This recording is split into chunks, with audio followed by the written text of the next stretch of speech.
这是昨天的报告。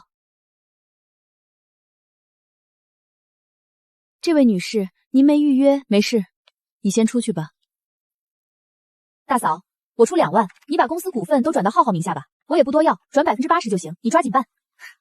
弟妹，公司是我婚前自己出资创立的独资企业，股份我不卖。我说正经的，你又没有儿子，霸占这公司干什么？以后陈家的香火还不都得靠浩浩撑着？我出2万，算是给你面子了。你识相点，抓紧把公司股份都转到浩浩名下，我也不多要，转个80%就行，剩下的20%，算我这个做弟妹体谅你。你抓紧办，早办完早省心，省得以后我1分钱都不给你留。我有女儿，我拼下来的家业，用不着你操心。女儿？大嫂，你指望一个丫头片子顶门立物，我这不是给她留了20%吗？够她以后嫁人的嫁妆了。对了，股份转完之后，浩浩以后的学费、房租，还有家里请保姆的费用，全都要走公账，是一家人了。这点钱公司出是名正言顺，大嫂你说是吧？我最后重复一遍，是我一个人婚前出资跑客户跑出来的，股份的事你想都别。什么你的公司？你搞清楚，你既然嫁进了陈家，那你的人就是陈家的，你的东西理所当然也是陈家的。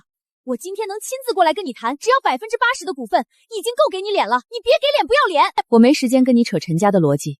林小艺，你进公司3个月，我数过，你没正经上过1天班，从今天起，按时打卡上班，领你该领的工资，否则你就等着被开除，到时候1分钱都没有。开除我？公司1年挣几千万，你又不差这点钱。岳家，你竟然对自己亲侄子这么抠搜，你还有没有点良心？叫2个保安上来，有人擅自闯入总裁办公室，在此处无理吵闹，干扰正常办公，立刻把人请出去。岳家，你敢叫保安？你疯了吧？你搞清楚，我可是陈凯的亲弟妹，我是地地道道的陈家的人，我看这公司里哪个不长眼的敢动我？放开我！你们这群看门狗知道我是谁吗？大哥，陈凯，你看看你娶的好老婆，你这个……拿这点上不了台面的威胁就想拿捏我，林小万，你未免也太看得起你自己了。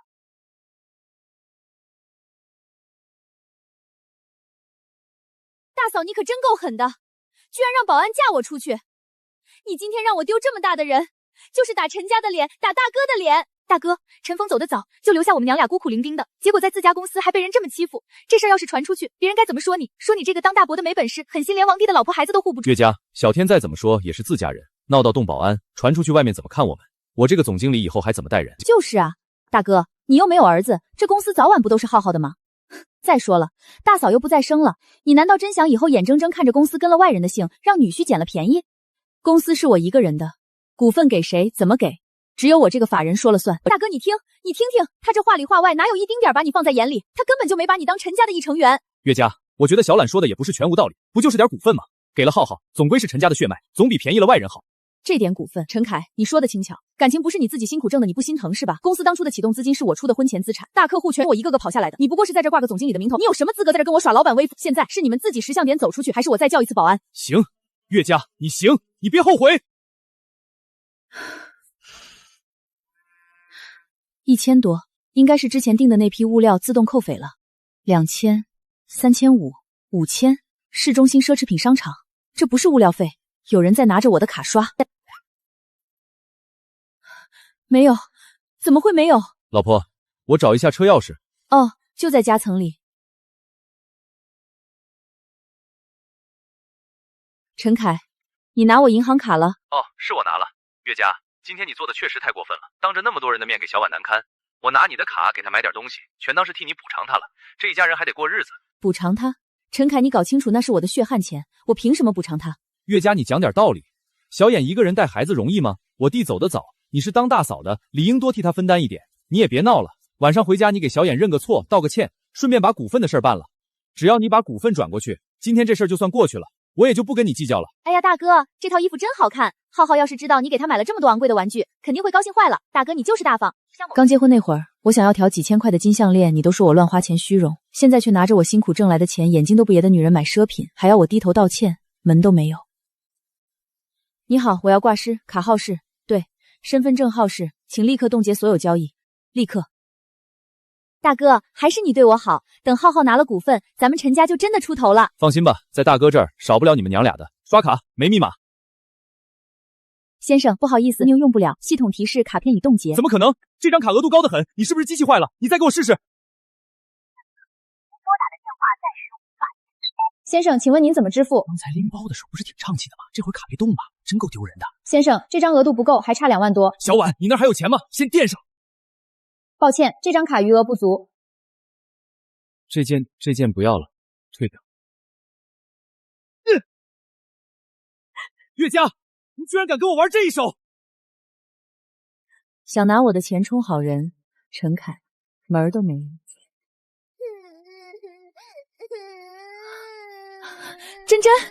真真乖，怎么了？跟妈妈说，谁欺负你了？下午，别的小朋友都被接走了，只有我等到最后，保安叔叔都要锁破门了，爸爸也没来接我，陪着我等了好久，爸爸才来。回到家，浩浩要抢我的新积木，我不肯给，浩浩就坐在地上哭，说我欺负他。婶婶抱着浩浩哭，说他命苦，爸爸就骂我说我不懂事，说我撒谎冤枉弟弟。婶婶还说不能带撒谎的孩子出去吃饭。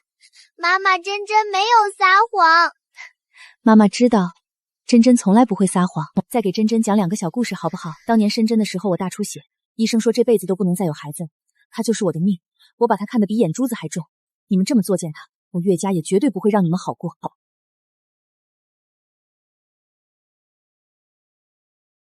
5000块，在商场丢了那么大的人，陈凯那种视面子如天命的人，肯定要找补回来。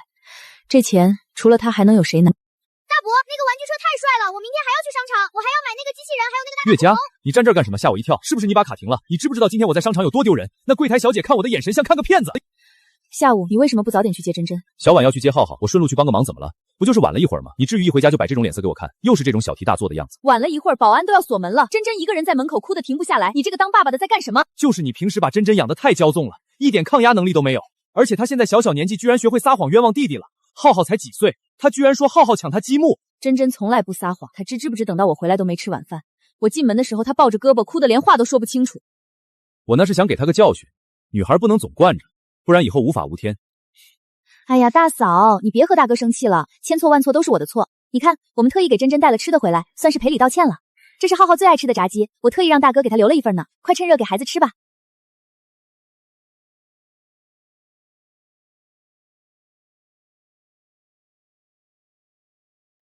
岳家，你又发什么疯？小眼好心给你带。陈凯，我们离婚。岳家，你疯了？就因为这点小事你要离婚？你是不是最近工作压力太大，脑子烧糊涂了？我就是再好一点。岳家，你有种一辈子别出来，天天就知道闹，谁惯的你臭脾气？结婚5年，我就是退让的太多了。以前为了家丑不外扬，为了给真琛一个完整的家，我事事给你留体面，但现在我绝对不会了。周律师是我公司的股权益资料，陈凯先生名下的没有任何股，而且他作为总经理，实际上并参与鬼司的不少不进，真要闹到资产分割，他拿不走多少核心资产。哦，当初我创业的时候，他觉得我是瞎折腾，1分钱也不肯出，后来看我成功了，才跑来求婚。婚后又嫌弃自己没面子，非要挂个总经理的名头。周律师，帮我起草离婚协议吧。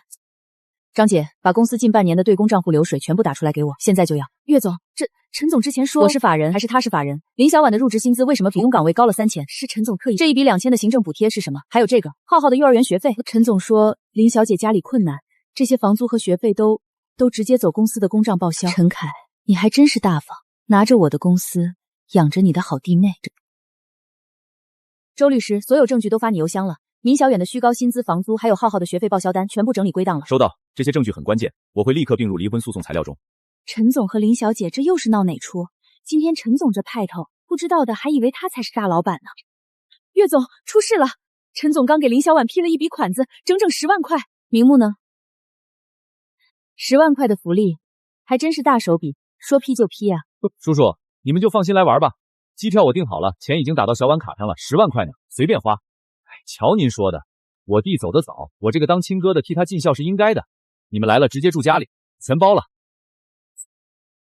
岳家，你进门不知道敲。那10万块，你说批就批？是啊，是我批的。小婉她爸妈年纪大了，我弟又不在了，我这个当哥的出钱让他们来玩玩，怎么了？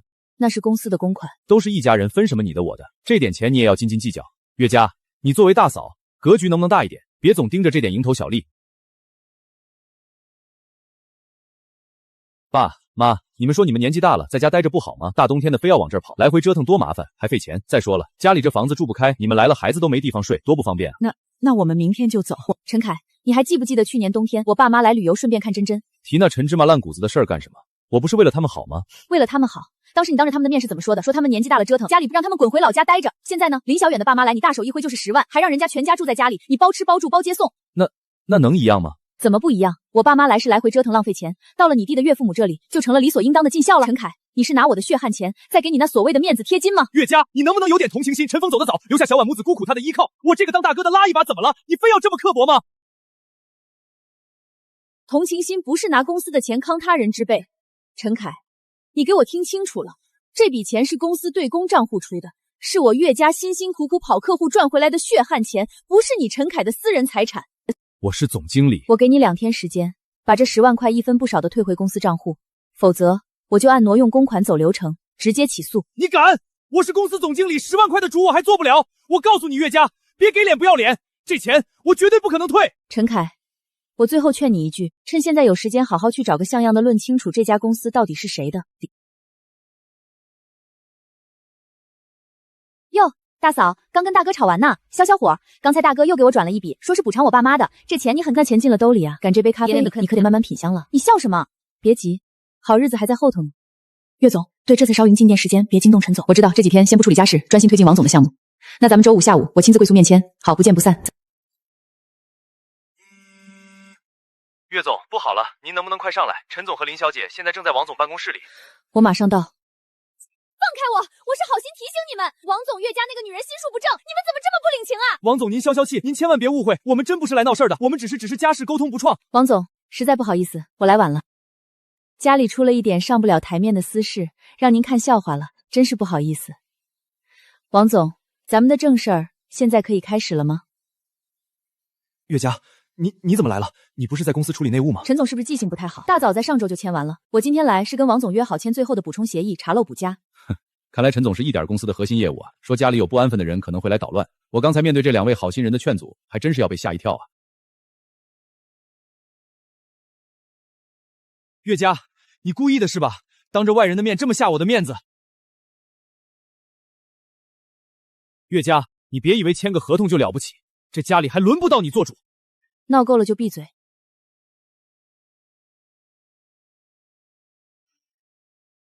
岳总，关于公司股权的问题，您提供的证据链非常完整，且是您婚前个人全额出资创立。虽然法律上婚后收益属于共同财产，但由于您提供的陈凯入职初期的一直你一次重大失误，足以抵消他应得的婚后收益份额。房子呢？按协议，房子归闵，首付是您前出的，婚赠房贷需要根据婚后那点微薄的房产增值部分补给他极少量的款项。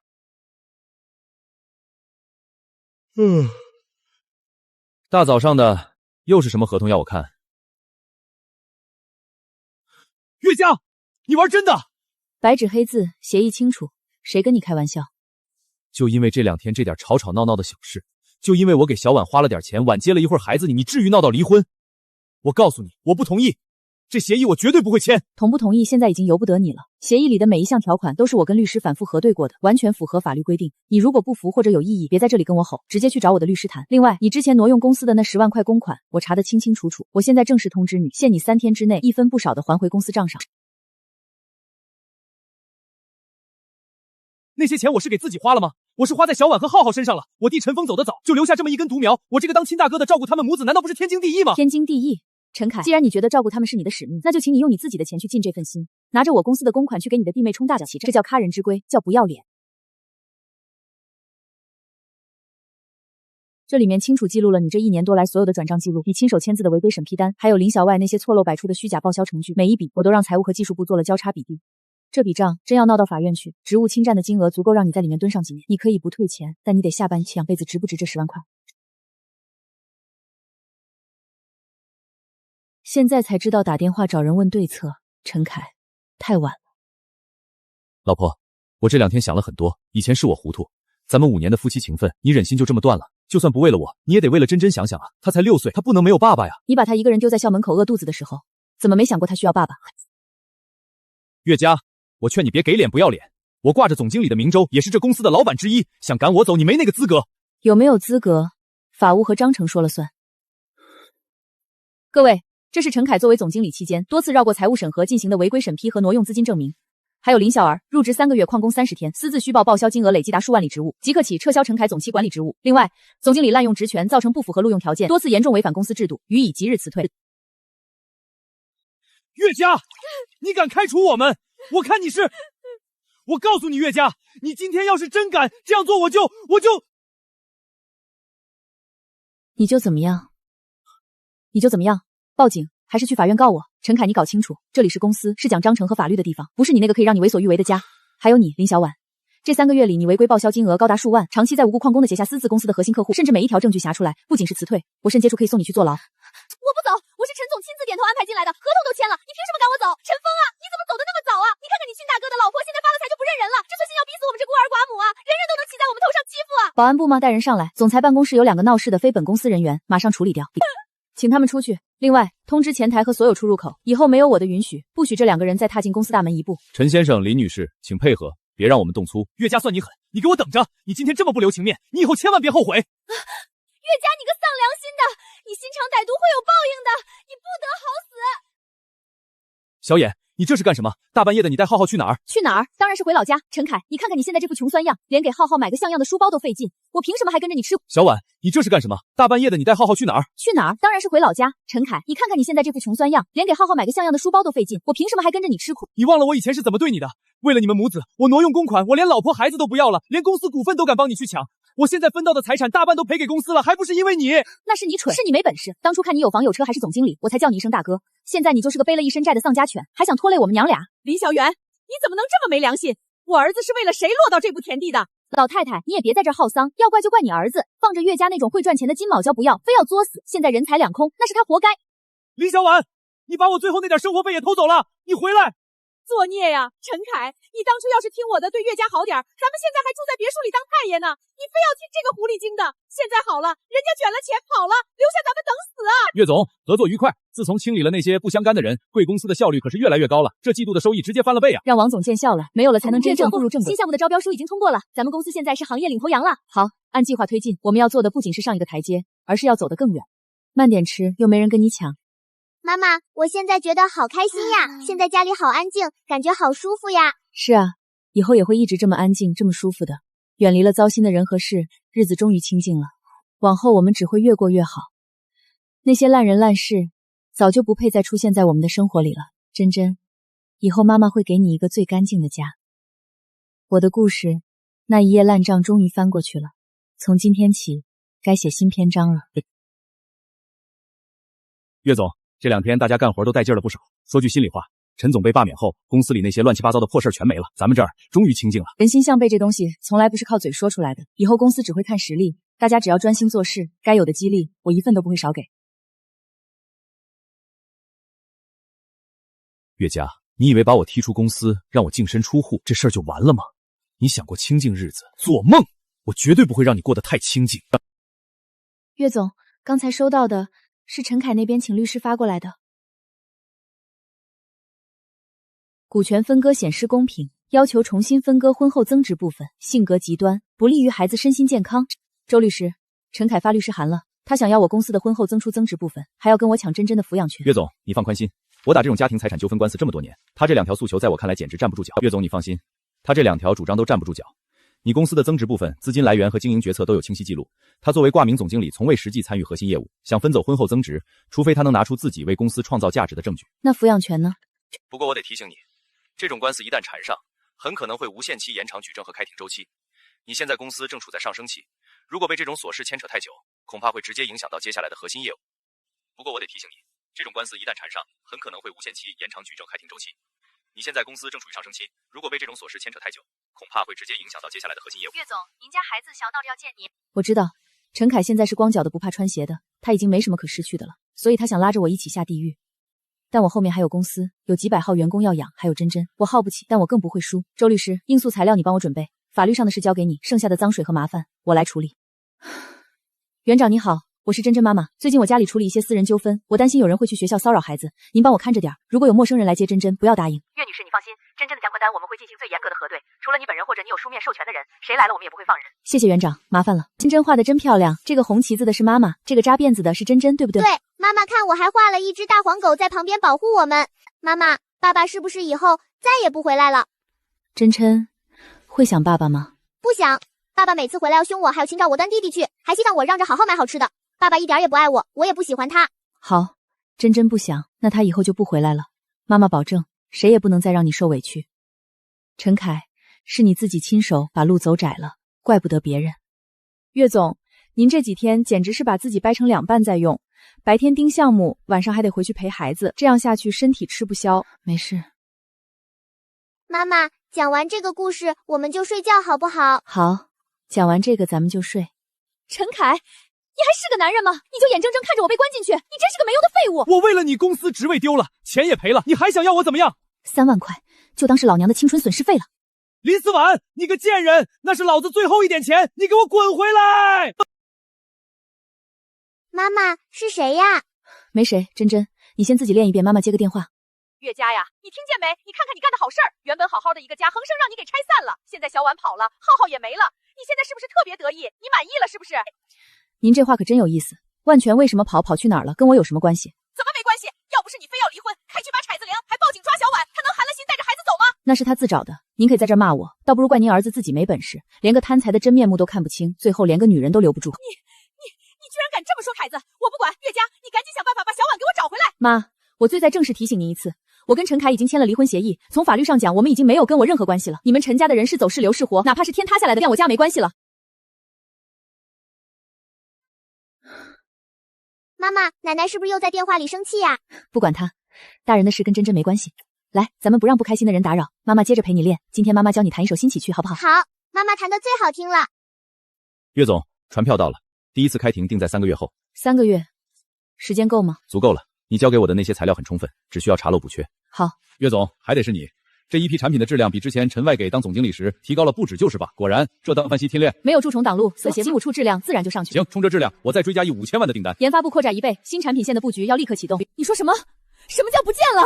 刚才放学的时候，有个男人说是珍珍的爸爸，带了几个凶神恶煞的人，非要接孩子。我们核对过名单，您交代过没有您的授权，任何人不能接，所以保安拦着没放人。结果那个男人就在门口大吵大闹，又是砸门又是推搡保安，场面乱成一团。等保安把人控制住，我们回头一反应，珍珍就不见了。报警！立刻报警！我现在马上过去。陈凯，我问你，珍珍是不是你接走了？你把她带到哪儿去了？怎么现在知道急了？我就想接我亲生女儿吃顿饭，怎么了？我是她亲爹，身上流着我的血，我这个当爸爸的接她走，难道还得跟你写申请报告绑架？你那是绑架！陈凯还有没有一点人性？你利用孩子来报复我！你在哪儿？你把珍珍带到哪儿去了？岳家，你急什么？孩子在我这儿还能丢了不成？我就带他在商场玩会儿，吃点好吃的，晚点自然会送回去。我就是想跟你当面谈谈，你的那份离婚协议，关于股权和财产那一块。陈凯，你不用跟我谈，你也没资格跟我谈。你立刻把珍珍毫发无伤的送哪个商场，我过去接人，不然我立刻拨打110告你绑架。你在哪儿？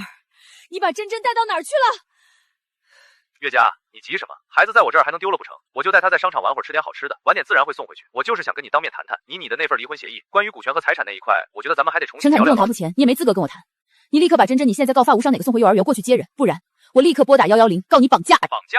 我是他亲爹，亲爹接女儿叫绑架？你报什么警？你别太过分了。陈凯，你搞清楚法律，你把孩子从我这个合法监护人手里强行带走，没经过我的授权和同意，在法律界定上就是绑架。我警告你，我最后给你20分钟，要么你现在把定位发给我，要么我直接联系警方，通过基站定位你的手机，你自己选。妈妈，我要妈行妈。了，别嚎了，吵死人了。我在城西万达广场3楼儿童游乐区，你过来吧。我就是想跟你谈谈离婚的条件，没别的意思。等我，岳家，晨，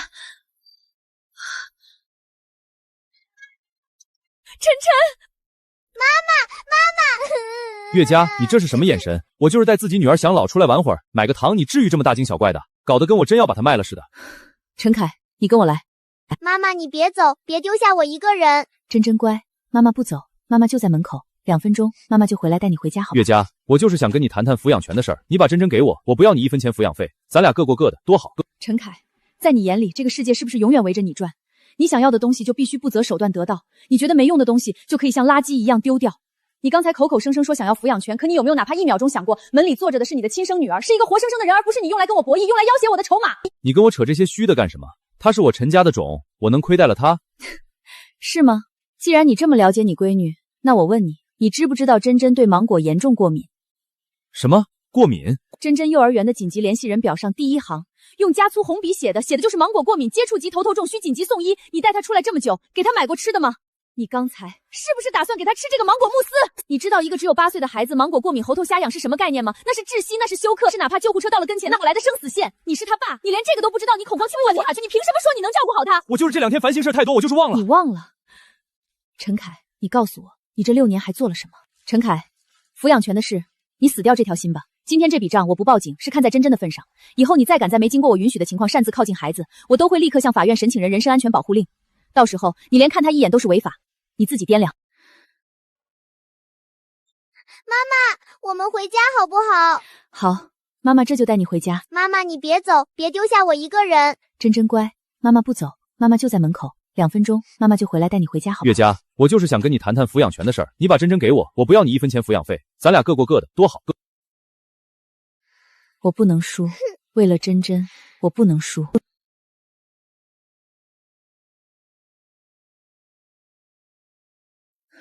证据我发你邮箱了。陈凯今天擅自接走孩子，幼儿园的监控，他刚才在商场的录音我全部保留了。针对抚养变更的诉求，帮我加一条反诉，要求法院颁发禁令，限制陈凯未经我允许私自接触孩子。激怒他又怎样？我已经退让了5年，换来的只有得寸进尺。现在我不退了。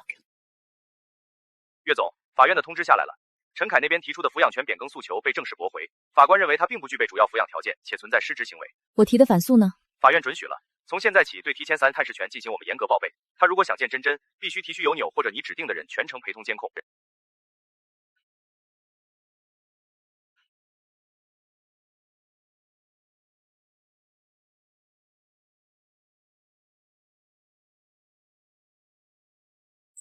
岳总，出大事了！那个谈了大半年的外地大订单，对方刚才发来了正式的取消通知。什么？那单子已经走错签章节，为什么突然回？我去问了他们的对接人，对方只说是内部战略调整，但语气特别生硬，好像咱们公司是什么瘟疫一样。老刘，帮我打听个事儿，城北那家公司为什么突然断了跟我的合作？我听说他手里有你公司的内部证据，指控你人品卑劣，说公司工作里层一片混乱，甚至存在严重的财务造假行为，说跟你这种随时会爆雷的公司是在断自己的后路。财务造假，人品有问题。岳总，客户就是咱们公司的命脉，陈凯拿他当过经理的身份代书，往咱们身上泼脏水，这跟当面捅您灰心窝子没区别啊！证据收集齐了吗？已经紧急研判过了，商业诋毁这种案子取证难度周期也长。陈凯现在一口一定那些话，只是他的个人观点，并没有公开发表，咱们很难在短时间内给他定罪。刘总，我知道陈凯跟您说了什么。这里是公司近3年的详细财务报表，由第三方出具的年度审计报告，以及我个人的独资股权证明。陈凯不仅是我的前任总经理，更是我的前夫。他因为离婚纠纷对我不满，心怀咒恨，所以利用职务之便散布未上无底线的不实正常。如果您因为这个人的个人私怨和拙劣谣言而放弃合作，我尊重您的选择，但我希望您是基于客观事实做出的商业判断，而不是被小人的谎言蒙蔽了双眼。岳总，其实在您来之前，我们私下里也从进内部级调查，我们反复核实过，确实没有任何实质性的佐证。既然刘总已经查清楚了，那之前的涉单通知，他把话说得那么绝，甚至指控财务造假，这雷暴的公司心里难免带嘀咕。但今天你能在接到消息的第一时间，带着这些滴水不漏的原始账目亲自飞过来，把一切摊在阳光下，这份诚意和底气我看到了。岳总，我收回之前的撤单决定，咱们的合同继续举行，而且我保证后续的打款流程会比之前更快。合作愉快。成了，岳总，您刚才在里面的表现简直太绝了，那种压迫感连我都被镇住了。魄力，你真以为我当时底气十足？说真的，这种时候还能想出亲自赔礼飞过来这一招，您可真是没话说。公司交给您，我帮这跟着干的老员工心里是彻底踏实了。这一趟要是谈崩了，公司就真的完了。人这一辈子好，其实总在寻找避风市。以前我觉得父母是靠山，没有朋友下一世更亲。可现在我看清了，父母会老去，他们护不住你一辈子，爱人会变心，他甚至会反手给你一刀。朋友有自己的难处。陈凯，你毁掉了我的避风港，却让我长出了最硬的铠甲。哎，你听说了吗？那个陈总，哦不，陈凯，最近在咱们这行里彻底臭了。早听说了，他之前不是还想去对头公司当高管吗？结果人家老板连亲老婆都算计，说种一旦发公瑾，还恶意诋毁前公司的毒舌，谁敢用啊？听说这根实在到处捆走早光了，他亲妈还天天在家闹着要生活费，日子过得那叫一个紧巴巴。妈妈，我要这个小兔子的。好，只要真真喜欢的，咱们都买。岳佳，那个曾经在我面前颐指气使，理所当然花我的钱，理所当然认为我的东西就是他的东西的男人，终于从我的生活里退场了。岳总，12月的第1周，法院的一审判决书正式下达了。结果呢？法官维持了离婚协议中关于财产分割的所有条款，你个人的股权和房产分合不动。陈凯提出的所谓股权重新分割和变更抚养权的所有诉求被全部驳回。关于真真的抚养权，判决书写得很清楚，归你。至于陈凯的探视权，法院做出了严格限制，他必须提前3天向你报备，得到允许后，在你指定的场所，由你或你指定的人员陪同下才能见孩子。知道了，辛苦你了，周律师。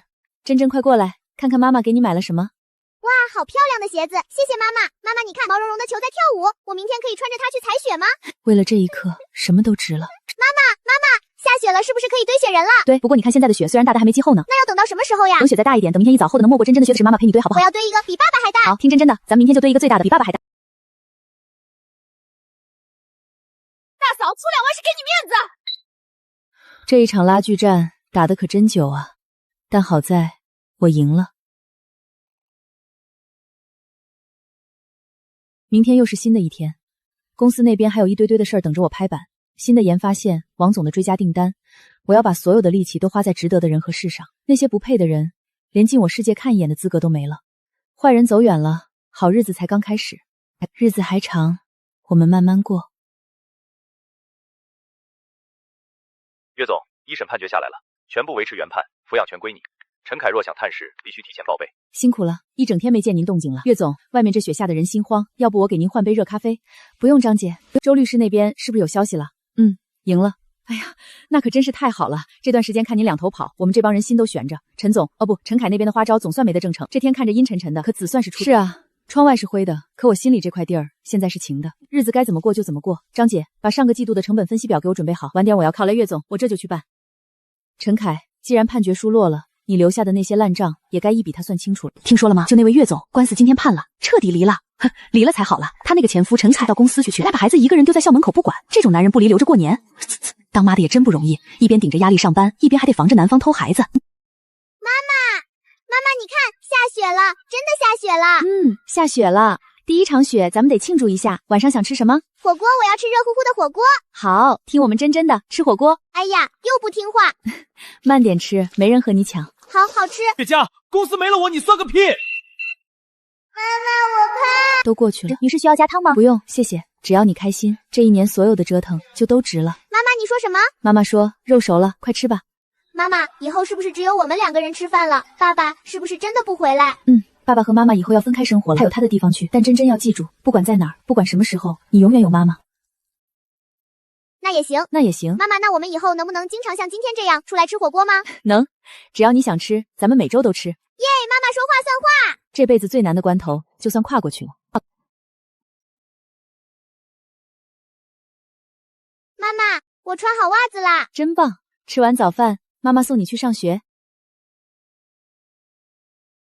差点忘了，已经离了，就剩我们娘俩了，挺好的。岳总，上季度的成本汇总出来了，虽然整体营收在涨，但有个数据我觉得你得亲自过目。张杰，这个核心原材料的采购单价你怎么入的账？我也觉得奇怪，比咱们同行拿货的合同价高了将近3%。这我告你啊，供应商管理一直是我亲自盯着的。这笔账是从什么时候开始跑偏的？我查了一下流水，是从2年前开始的，量很稳定，但价格从来没降过。我就说，怎么会出现这种低级错误？那时候陈凯刚进公司当总经理，这合同是他一手操办的，当时说是有独家渠道，没让我们财务深究。公司做了这么多年，竟然养出了这种监守自盗的蛀虫。去，把这2年所有关联瑞丰物资的采购明细全部调出来，1分钱都别给我漏掉。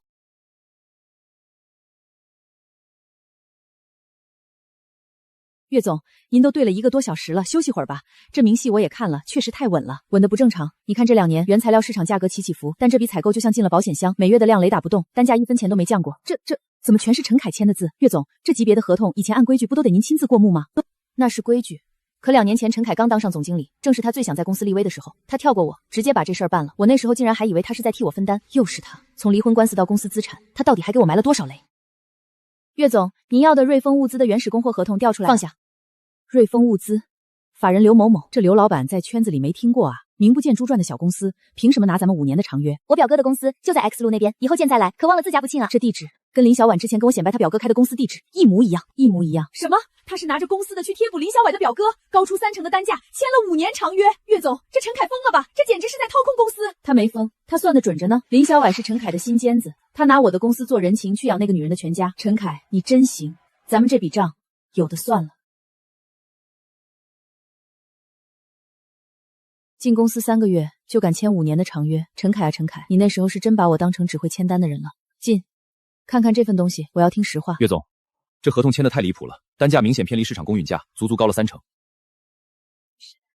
人这一辈子好，其实总在寻找避风市。以前我觉得父母是靠山，没有朋友下意识更亲，可现在我看清了，父母会老去，他们护不住你一辈子，爱人会变心，他甚至会反手给你一刀。朋友有自己的难处，陈凯，你毁掉了我的避风港，却让我长出了最硬的铠甲。哎，你听说了吗？那个陈总，哦不，陈凯，最近在咱们这行里彻底臭了。早听说了，他之前不是还想去对头公司当高管吗？结果人家老板连亲老婆都算计，说容易让他恭谨，还恶意诋毁前公司的毒舌，谁敢用啊？听说这段时间到处捆走早光了，他亲妈还天天在家闹着要生活费，日子过得那叫一个紧巴巴。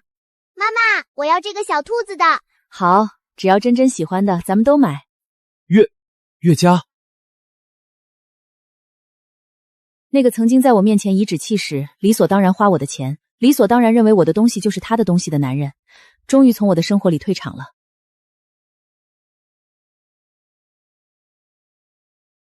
陈凯，你坐在这间办公室的1年里，到底批了多少这种烂账？我当初怎么会觉得你是为了这个家在拼命？夫妻一体，利益同向，原来从头到尾我都没认清过你。岳总，瑞丰那边拖了1周才回信，他们态度很横，说价是当初双方自愿的市场行为，一口拒绝降价。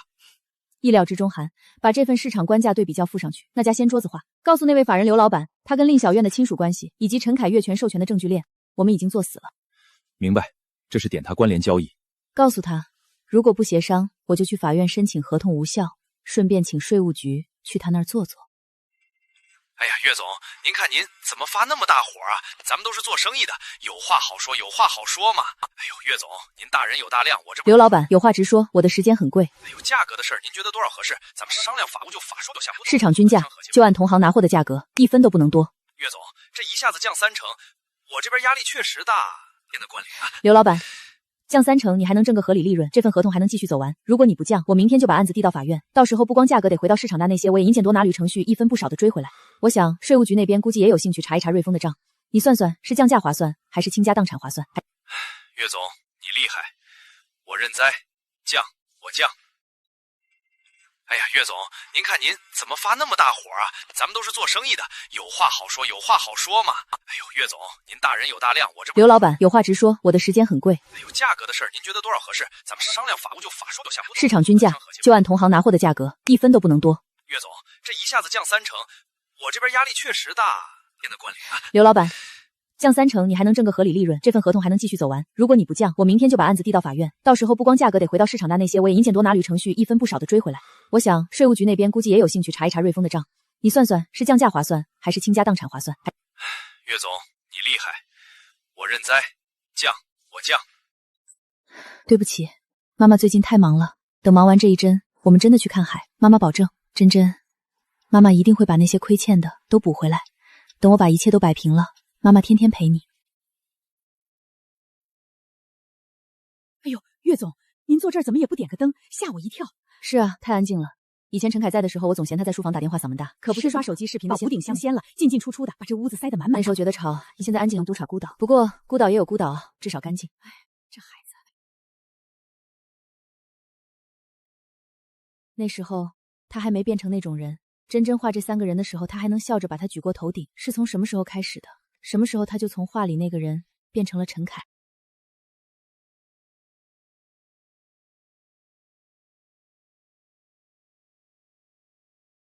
妈妈，你在干什么呀？收拾一些没用的旧东西。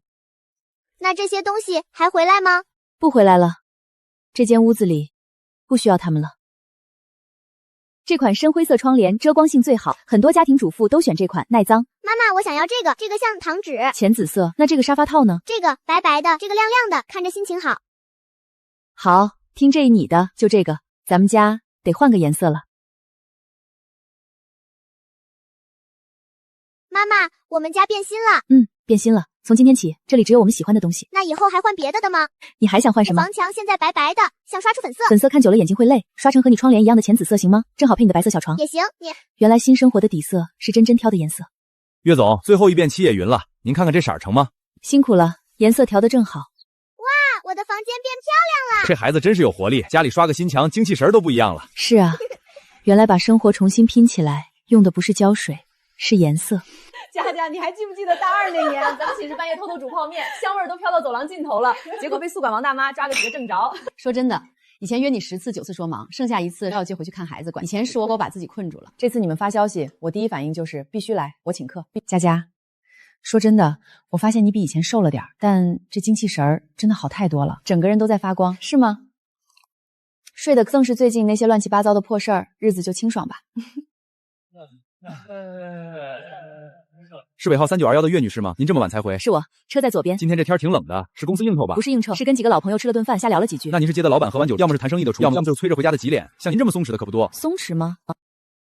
是啊，以前怎么就愿意把时间全花在一堆糟心事儿上呢？珍珍已经洗过澡了，听了兔子故事，9点半睡着的。我选的人过了5年，居然像个陌生人。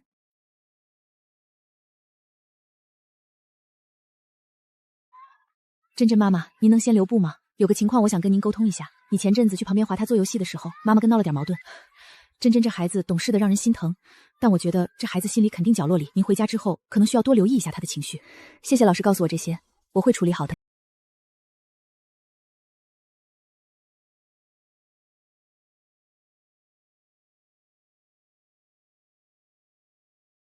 珍珍，咱们休息一会儿。珍珍，看着妈妈。今天在学校，是不是有人跟你说什么了？他们说妈妈不要爸爸了，他们还说爸爸也不要我了。珍珍，你看着妈妈，你听清楚了，爸爸和妈妈不能在一起生活了，这是大人之间的选择，跟你没有任何关系。那不管外面的人怎么说，你要记住，妈妈永远要你。爸爸还要不要我？这个世界上任何事情都可能变，但妈爱你要你这件事到死都不会变。爸爸的事，等他以后自己告诉你。但珍珍，你记住，不管别人怎么议论，也不管爸爸怎么想，你有妈妈，妈妈在，这天就塌不下来，什么都不用怕，明白吗？乖。妈妈，我们回家吧。好，咱们回家。这画的是咱们家。妈妈，画的是咱们家。还有这个带尖角的大楼是？这是妈妈的大楼呀，我每次去妈妈公司都能看见它。珍珍进步了。妈妈，这本画完了，我还能画吗？当然能，回头妈妈给你买个更大的新画册，咱们把剩下的空地方都填满。好了，小画家困了，该睡觉了。妈妈，你不用怕，我会保护你的。岳总，这是开年以来的业绩汇总，自从那几个高价合同整改完，咱们的利润率直接提了10个点。岳总，恭喜啊！我刚介绍那2家成本控制和反馈非常好。这都多亏了王总牵线，这杯庆功酒咱们开年峰会后再补。跟着岳总真是干劲十足，陈凯在的时候，公司哪有这气象？下面有请岳佳女士为我们分享她的创业心得。岳佳，看在陈凯的面上，我给你个体面的退场，这2万块钱买你手里那点烂股份，签了字滚蛋，这公司以后没你的地儿了。那封信和这个人都已经不在了，站在这里的是另一个人。很多人问我，女性创业者如何平衡职场与家庭？我的答案是，这本身就是一个伪命题。当有人试图打破你的平衡，甚至践踏你的底线时，你唯一能做的就是守住自己。岳总，您的发言太精彩了，主办方想邀请您参加晚宴。岳总，不好意思打扰了，能不能跟您合个影？岳总，其实我是您的粉丝，看了您所有的案例，我以后也想成为您这样的人，会比我更好的。现在治本呢，真的很万里。再过2周就开春了，该兑现承诺了。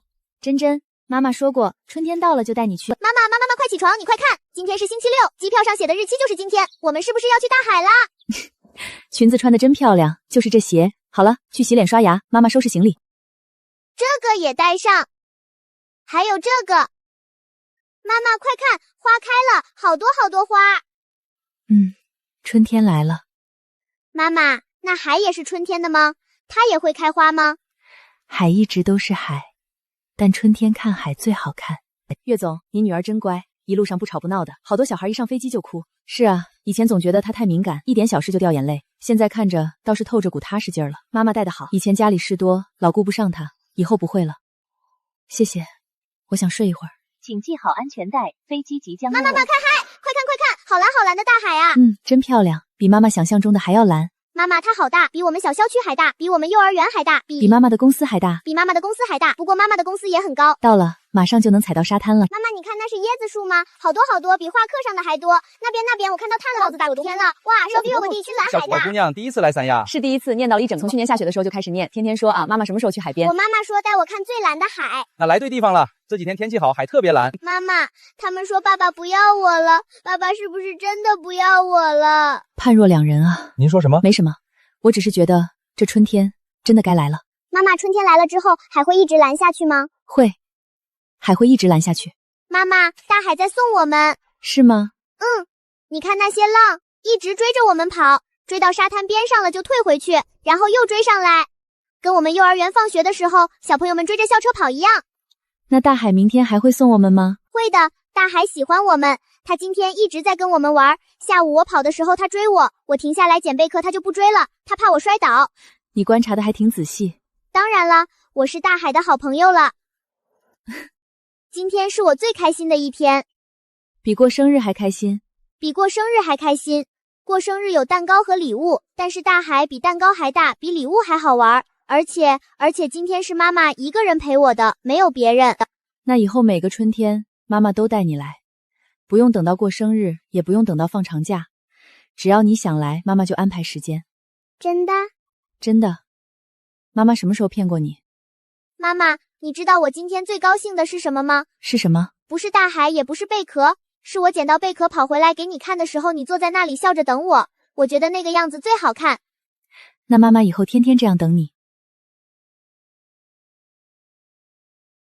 妈妈，贝壳在口袋里，你别动，妈妈帮你拿。妈妈，你看，这个是老大，今天下午第一个被我捡到的，旁边这2个是老二、老三，他们3个是一家的，最小的这些是他们的宝宝。海可也有宝宝？当然有了，大海没有宝宝，因为海浪生出来就没有了。海浪去哪里了？海浪扑到沙滩上就变成水花了，水花又回到海里，变成新的海浪，就像妈妈和真琛一样。妈妈带真琛来海边，真琛开心了，妈妈也开心了，开心回到海里，又变成新的开心。真真说的对，开心会回来的，只要我们还愿意来海边。那我们明天还来吗？来，妈妈答应过你的。妈妈，我晚上睡觉的时候他们就睡在我旁边，我可以跟他们说晚安吗？可以，他们也会跟你说晚安。那这颗叫晚安，因为它最白，晚上看着它就像有人跟我说晚安一样。那其他的呢？这颗叫早起，因为它是晚上捡的。这颗叫晒太阳，因为捡它的时候太阳正好照在它上面。这颗还没想好名字，明天想了再说。真真，明天还要早起看金粉色的大海呢，现在该睡了。妈妈，你今天过得开心吗？开心，今天是最开心的一天。比我还要开心吗？一样开心，真真开心的时候，妈妈就开心。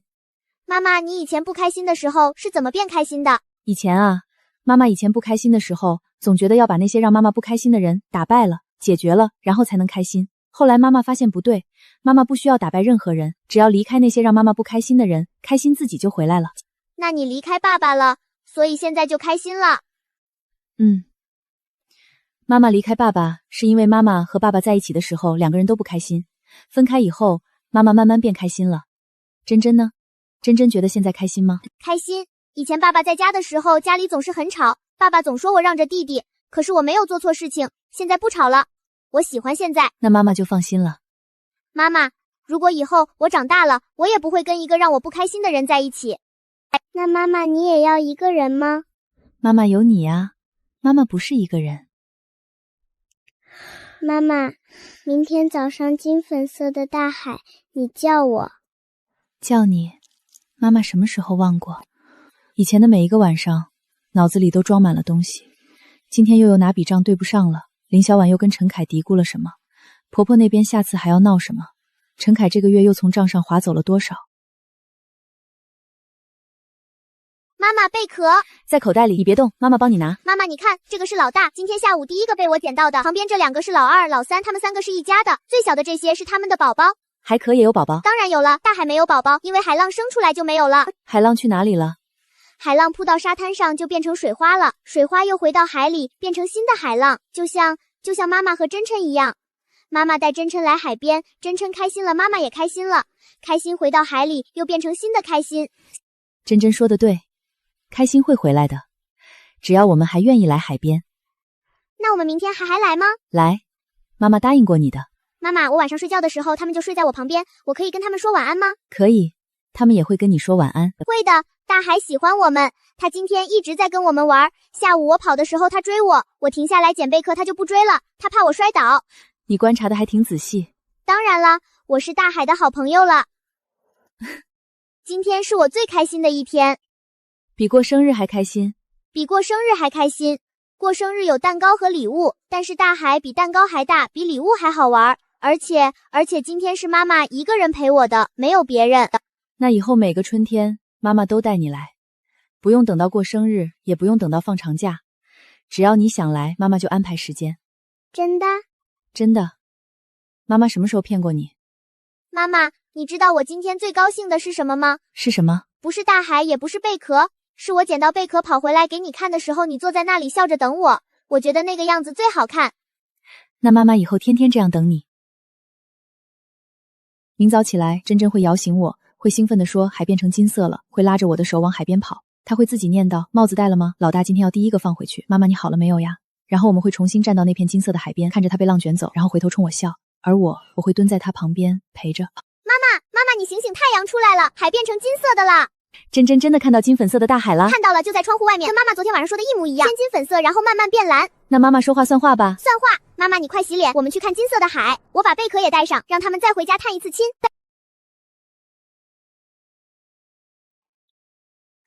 裙子穿好了，帽子在包里，小桶今天不带，昨天的已经够了。老大今天要第一个放进海里，他昨天答应我要给海豚带好。妈妈，海真的变成金色了。以后每个春天它都会变成金色。妈妈，我们把那颗最大的贝壳放回海里吧，它该回家了。走吧，妈妈，我们去捡新的。走吧，路还长，不急，我们慢慢走。